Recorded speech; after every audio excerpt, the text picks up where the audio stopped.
Sabihin mo naman sa anak mo, umuwi na siya. Please, please, please. Manang-mana siya sa tigas ng ulo mo.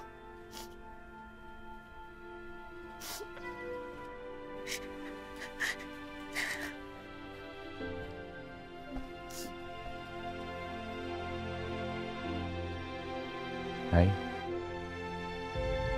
Yes, anak.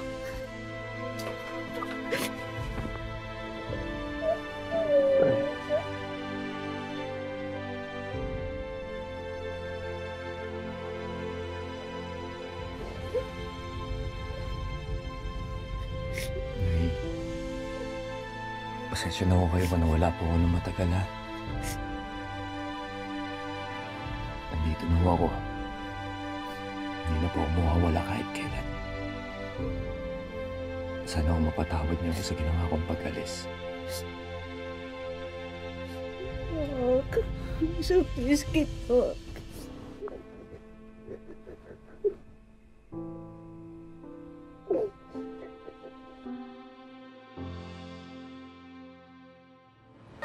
Sinabi na tumahimik na kayo! Ano ba yung mga ganda nyo, di ba? Paano namin kayo ibibenta? Ha? Tahimik ka! Manahimik ka na! Gaganda ng mga to, ah. Ito, oh. Good job, my son. Papa. Alam mo, mas magaling ka kay Calvin. Malayong-malayo ka sa kanya. If not for his birthright, mas marami kang makontribute sa sindikato. Papa, mas magaling at matalino talaga ako sa kanya. Wala naman silbi yun kung hindi nandun sa apelyido niya eh. Tama. Pero mas mabuti na lang, kanibigan ko siya. Kaya lagi tayong may amor kay Senyor Magallanes. Okay, mga boys, lamputin mo na to mga to. Dalhin nyo na mga yan.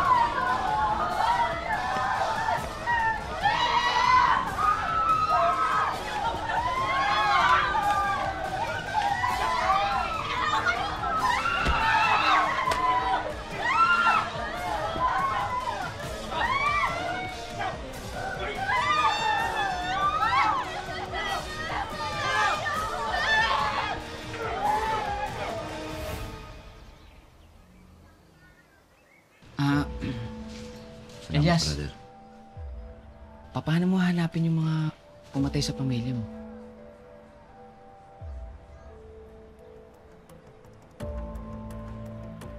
Nung gabi na inatake kami.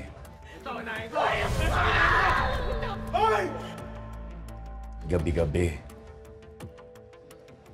napapaniginipan ko ang mukha niya. Siya ang kailangan ko mahanap. Dahil siyang magiging daan para malaman kong pagkatao ng mga taong sumira sa buhay ko.